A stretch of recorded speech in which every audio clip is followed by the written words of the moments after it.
Just as a heads up, the following video is designed to be a stream of consciousness. I did not have a script, an outline, or any notes going into this. I just sat down and talked for about 30 minutes. So if I make any mistakes or if I say something wrong, please feel free to point it out in the comments below so that way other people can benefit from it. Thank you.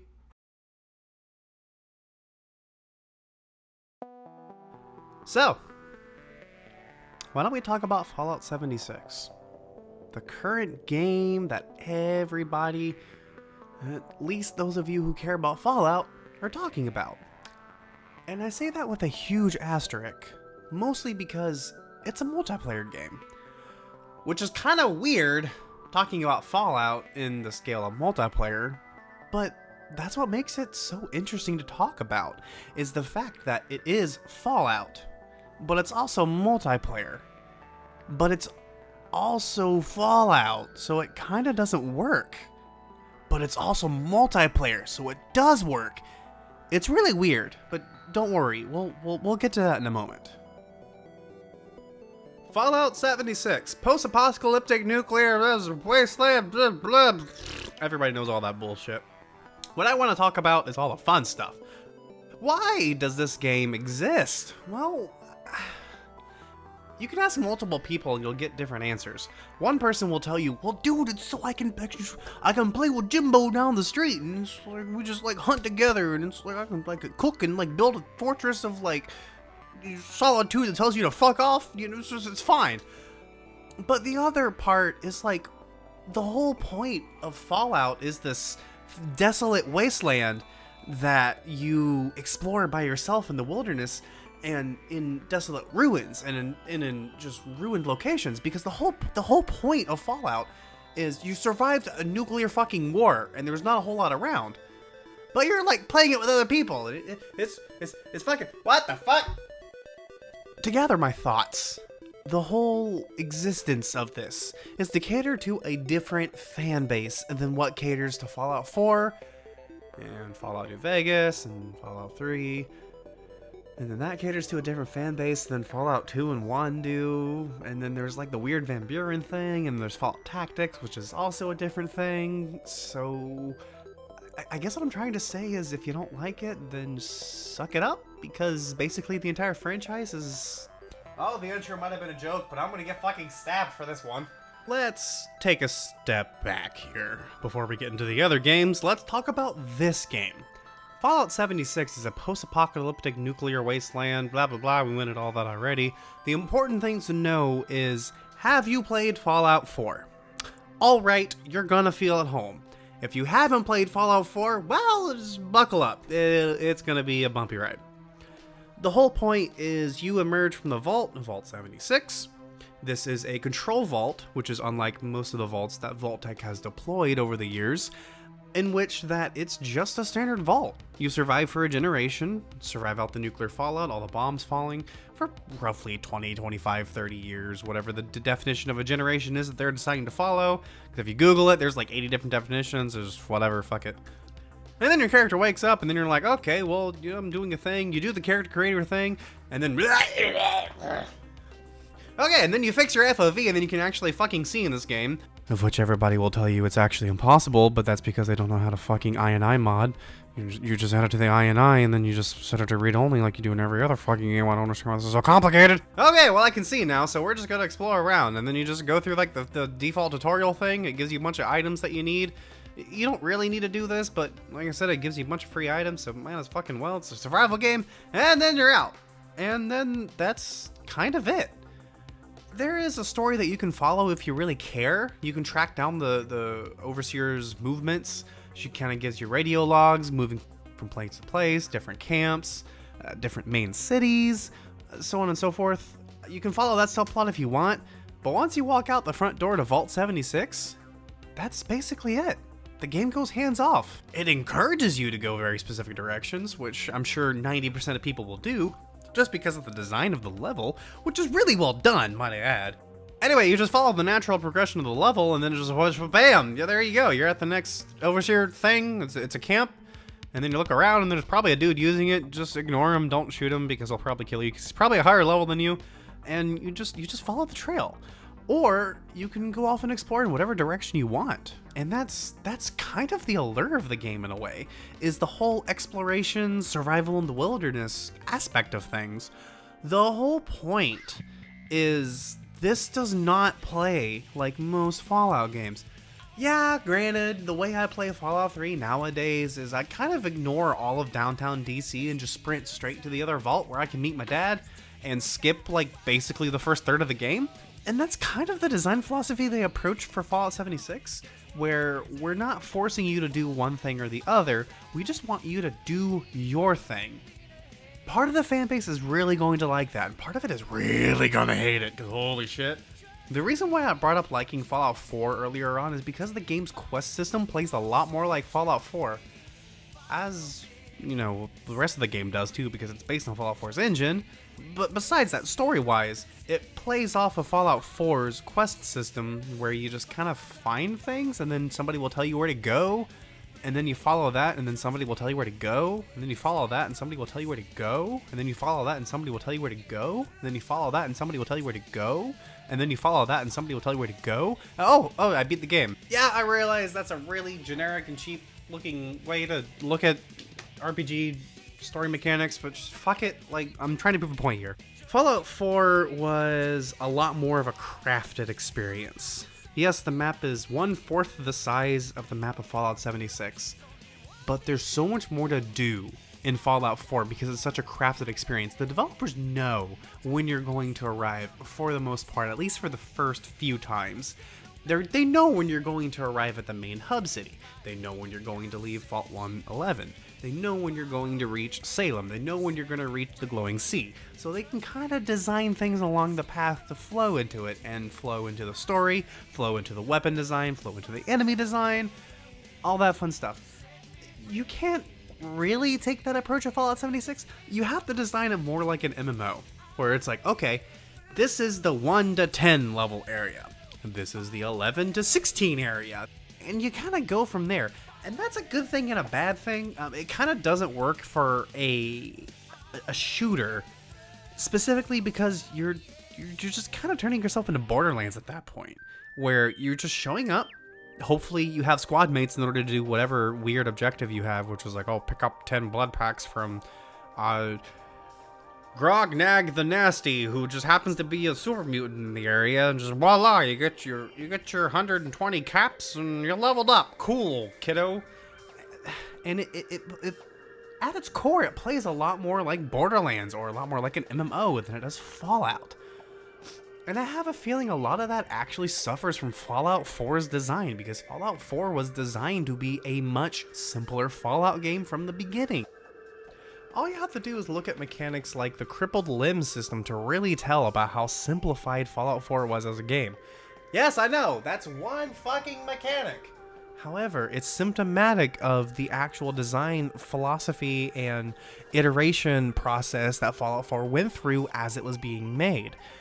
In Fallout 3, crippled limbs were actually a severe problem that you had to deal with. If you broke your arm, you just all of a sudden your accuracy is going to be affected. You broke your leg, you're going to fucking walk slow, and that's to be expected. You had to heal it with a stim pack in order to make sure that you would repairing your limbs, and then you were making a trade-off between, am I repairing actual health or am I repairing my limbs? It was a really good trade-off in my mind, and it kind of made sense for the whole world of Fallout, where it was a survival-based affair. Do I repair my broken leg so I can actually walk normal, or do I inject the stim pack directly into me, healing my health so I can survive this next encounter that I'm dealing with right now? It was a good decision, and that's kind of the pluses and minuses that good RPGs are built off of, in my opinion at least. I feel that if you were to make a good game that's designed around RPG mechanics like this, you have to present those choices to players in one way or another, whether it's better weapons or gear that have a trade-off, whether it's in healing, whether it's in stat reductions or pluses or minuses or your level up system, however you want to handle it. That's kind of the core of an RPG, is that you're making your character. You are living your character's life, and you are making that character's life different. Whether you make it better, worse, side grade it, you change their class altogether, you change them from a white mage to fucking heavy weapons expert, whatever. That's on you as the player. That should be your choice as an RPG. But unfortunately, in order to make it mass marketable, make it mass appeal, whatever the fuck word you want to use, they've taken a lot of those aspects out of Fallout 4, and that trend continues in Fallout 76. A lot of the things that I remember from multiplayer games when I was a kid have been removed from modern multiplayer games, and I'm gonna go back to WoW for this one. WoW Burning Crusade was fucking awesome! Because it's like, I'll sit here and I'll fight with the enemies, and it's like, I gotta make sure I got enough bread, and I gotta make sure I got enough water, mana, and I'm gonna party up with other people, and I'm gonna heal them, but I gotta make sure I'm balancing my healing versus their healing, and then after a fight, we can all sit down and eat, and when you can actually physically sit down and eat with them, and it was like, oh my god, this is cool. But then it's like, you play WoW nowadays, and it's like, okay, I killed this guy, and I'm gonna walk over to this guy, I'm already fully healed, so I'm just gonna kill this guy, and I'm gonna walk forward, I'm gonna kill this guy. I'm already fully healed. So then I'm gonna kill this guy. And I'm already fully healed. So I'm gonna kill this guy. This just joke can keep going and going and going. And it accentuates a design philosophy in modern games that I personally don't agree with. Which is trying to make sure that every single person who ever touches a video game console ever, even if it's for the very first time, and they're like 2 years old or they're 200 years old, that they can play the game. And I don't really agree with that mindset, to be 100% honest. A game like Fallout 76 should be brutal. It should be difficult. It should be really hard to earn health, to earn weapons, to earn armor, to earn food, to earn water. You want to feel like you're surviving. It doesn't give you that feeling. And now, with all of that said, we're going to bring it around to Fallout 76's design. Fallout 76 is designed to be a survival game, no? So, with that in mind, I want you to pay attention, if I can show it in footage here, how easy it is for me to come across food and water. I almost don't have to really think about it. And 9 times out of 10, all of the food and water that I come across is going to spoil by the time I actually need it. I end up with oftentimes multiples of 20 more of spoiled foods because of A, the beta period, meaning that food just expires naturally on its own because I just couldn't fucking log into the server to play, and B, just actually not needing all the stuff that I picked up. But a lot of it's just natural stuff like plants and stuff like that that's just kind of there, so you're playing Fallout, of course you're gonna fucking pick it up. That's the whole point of Fallout, is you're scavenging in a wasteland. So they're kind of discouraging that. On the surface, the food mechanic is a good idea, but they execute it so poorly that there's really no reason to pick up most of the food that you do. And even if you do pick up a lot of food, there's no reason to cook, there's no reason to try to purify your water, because you're just going to pick up purified water as it is. So why bother? That was a core design philosophy of Fallout 4 that I had an issue with that continues into Fallout 76. A lot of the stuff exists and on paper is a really, really cool idea for a mechanic, but the execution is so poorly done that it eliminates the entire point of the mechanic existing. I'm going to go back to the crippled limb mechanic. I explained how it worked in Fallout 3, but I deliberately didn't explain how it worked in Fallout 4. For this reason. Do you know how it works in Fallout 4? After about 5 minutes or so, maybe 10, your limbs just re-heal themselves automatically. What the fuck is the point? The whole point of having crippled limbs, and so that way you have to make that choice of, do I heal myself and actually make sure I can survive the fight that I'm in, make sure I can survive future fights, or am I repairing my broken leg that makes me walk slower? Am I repairing my broken arm that makes me aim slower? Am I repairing my damaged head that's making me see double to where I can't actually see enough to shoot? Those are the choices. That was the whole point behind the crippled limb system. But you could tell that Bethesda came to that point. They probably had like a group meeting and they were like, well, we really don't want somebody to be caught out in the open and have to just hobble to town for like an hour on their broken leg because they didn't bother to pick up stim packs. Who the fuck cares? That's the whole point. If you're not prepared in a survival game, you should fucking suffer for not being prepared in a survival game. Okay, I think I'm calm now. But the whole point of all of this is to illustrate all of the reasons that Fallout 76 is a good idea on paper, but in execution is not going to live up to what most quote-unquote actual RPG fans or quote-unquote hardcore RPG fans are expecting. But I'm also going to be honest here and say that most quote-unquote hardcore real RPG fans, whatever you want to say, those are not the target audience of Fallout 76. If you know somebody who is just kind of that casual Skyrim player who doesn't really own an Xbox for any other reason other than to play Skyrim, you don't need friends with that video game. You can just get lost and live your life. You're the Dragonborn, bro. You can do whatever you want. if you know that kind of person, then fuck it. Fallout 76 are probably right up the alley because it's the same fucking game. But it's guns and it's multiplayer, dude. Like, I can just invite my friends to Xbox Live and we're just gonna all get together and we're gonna shout at people and it'll be funny. Ah! And I think that's a good segue into the elephant in the room for this game, which is, of course, the multiplayer aspect. And yeah, okay, I get it. Most people think that Fallout's a single-player experience and it's got its allure that way. But you also can't deny that games like Rust, you know, games like there's roleplay servers for different games like Gary's Mod, those exist and they're very popular. And that's fine if that's the game you want to make, but you also need to be willing to make design compromises on your game in order to make that style of game play better. They didn't really do that with Fallout 76. In fact, they kind of punish you for having a lot of loot and a lot of exploration like you would in a normal Fallout game. The loot limit is really low in your stash. It's only 140 kilos or whatever measurement they use. And that's really not a lot. You get some power armor and some basic weapons and maybe a little bit of food and stuff that you found, and you're already kind of at your limit right then and there.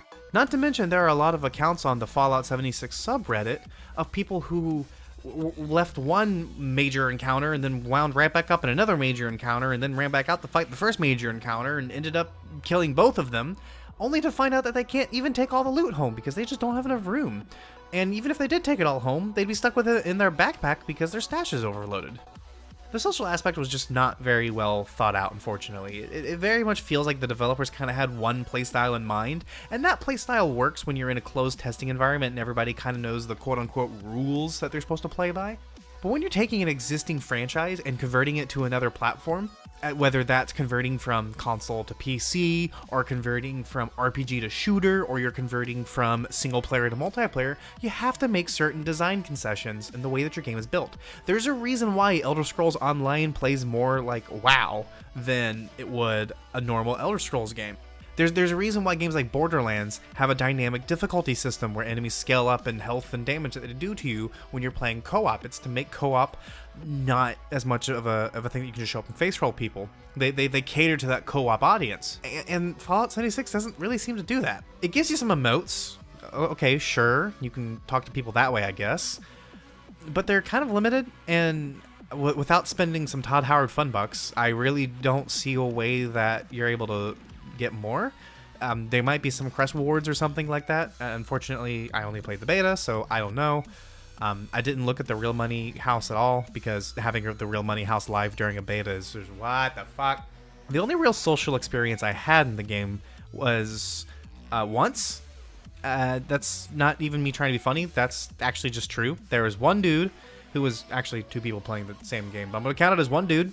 We were just jumping around doing some stupid quest stuff, and then I just emoted, and then he emoted back. So I was like, okay, cool. So I started following him for a little bit, and he's killing people. So after a while, we sent a party invite, and I was just kind of, being his backup. And then he finally plugged in his mic. Oh, by the way, did I mention that you're forced to have open mic, which on PC nobody's ever going to do? They're just going to unplug their mic, like I did. But he plugged in his mic, and then we started talking back and forth. We were just chatting about Fallout and like, oh, what's your rig? How are you handling it? Like all that typical stuff. And we went off and did some quests together, and yeah, it was fun. I'm not going to sit here and tell you that playing with Fallout with your friends is not going to be fun, because it is going to be fun. But that fun's going to be on a very superficial level, because you're not having fun playing the game with your friends. You're having fun spending time with your friends, and then you just happen to be doing something else while you're doing it. That's going to be the major downfall for a lot of people, is that there's not really a whole lot of meat and bones on the social aspect. It really seems to kind of focus on the cyclical nature of nuclear war, that you create these high-level zones for yourself to explore, and then you go and get more nukes once you do that, so you can create more high-level zones for you to explore, and it just seems like that's all the content, really, for multiplayer. I've seen some sites say they're going to do deathmatch down the line. I don't know about that. The PvP in this game is kind of bleh. It seems like it scales per level, so a level 4 can fight a level 20 and it be an even fight, which to me that kind of defeats the whole point of PvP, because it just comes down to who's played the game longer and got the best loot. Well, man, I can sit here and rant about this game for hours if I really wanted to, but I'm not going to do that. Instead, what I'm going to do is I'm going to shift focus over to the final aspect that I haven't really talked about, the PC port. And oh my god, I thought Fallout 4 was bad, but nope, they're just going to keep continuing not giving a shit, because it just makes them more money that way, apparently. There's no FOV slider natively in the game, there's no way to uncap your frame rate natively in the game, there's no way to disable VSync natively in the game. I think you're seeing a pattern here. If you disable the frame rate limiter using INI mods, you can speed hacks in the game.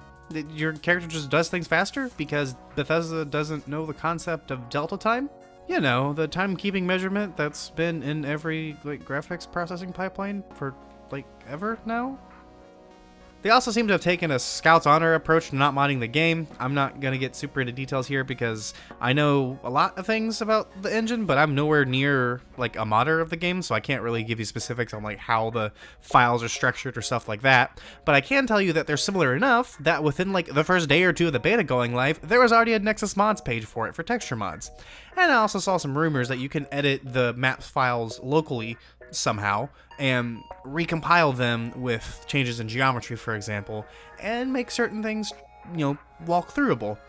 Again, I haven't tried it myself. I don't know if that's true or not, but knowing how Creation Engine is built and knowing how they seem to have just stapled all the stuff onto the top and called it a day, I honestly wouldn't doubt it. I honestly would not doubt it. Huge grain of salt. That's just my personal opinion. I have no proof one way or another. So if somebody can find proof one way or another, please feel free to put it down in the comment section below. I don't know, man. It just seems to be a whole lot of Scout's Honor, cross your I's and dot your T's. That you're not gonna be a bad boy, or else you don't get any Todd Howard fun bucks. After the whole paid mods fiasco, I hoped they would have learned their lesson and just kept it to itself and just been okay, we tried, never again. But nope, here we are again with Creation Club 2.0. Now, I didn't poke around the shop too much because it seems a little tasteless to have your cosmetic shop open during the beta. So I ended up ignoring it, but the fact remains that it was open and you could get currency. I think you could spend the caps you get in-game on the stuff. Like I said, I didn't really look at it too long. I think I looked at it once. But that left a bad taste in my mouth, and on top of everything else, dumb PC features I don't know, whoever at Bethesda decided that pressing the escape button doesn't bring up the menu, and instead it brings up the map, and then you have to press Z to then bring up the main menu. That person deserves a promotion in their how to annoy people most department, because I know Bethesda has one. They have to have one with the way they treat their PC gamers. Got all the same performance issues as Fallout 4 did, because everything is just one massive draw call because of the way that Bethesda does their level design, which you can actually find out in a GDC talk. If I can find the ones on Skyrim and Fallout 4, I will link them in the description below. But those talks will tell you how they basically just modularize the entire design of the game, so that way artists can just snap them together like Lego bricks, which probably explains a lot of Skyrim's level design and why it's all so bland and all looks the same. Can you tell these two dungeons apart? I certainly couldn't, and I'm sitting here looking at the answers. Now, if I show you the big set piece for the levels, you'll instantly get it. But if just pick random Hall 14A, it's just, where the fuck am I? At any rate, I do, however, believe this is where I'm going to end it, because this is supposed to just be a quick little stream of consciousness for me to just talk about Fallout 76, because I don't feel like it's really fair to review a game from its beta state, nor is it particularly fair to review a game that only had 2 or 3 days of access to. So the idea was just to sit down and just talk about it, and I think we did a pretty good job. This is where I insert my stereotypical YouTuber outro, and hope you guys have a great day. And let me know what you think about the game down below.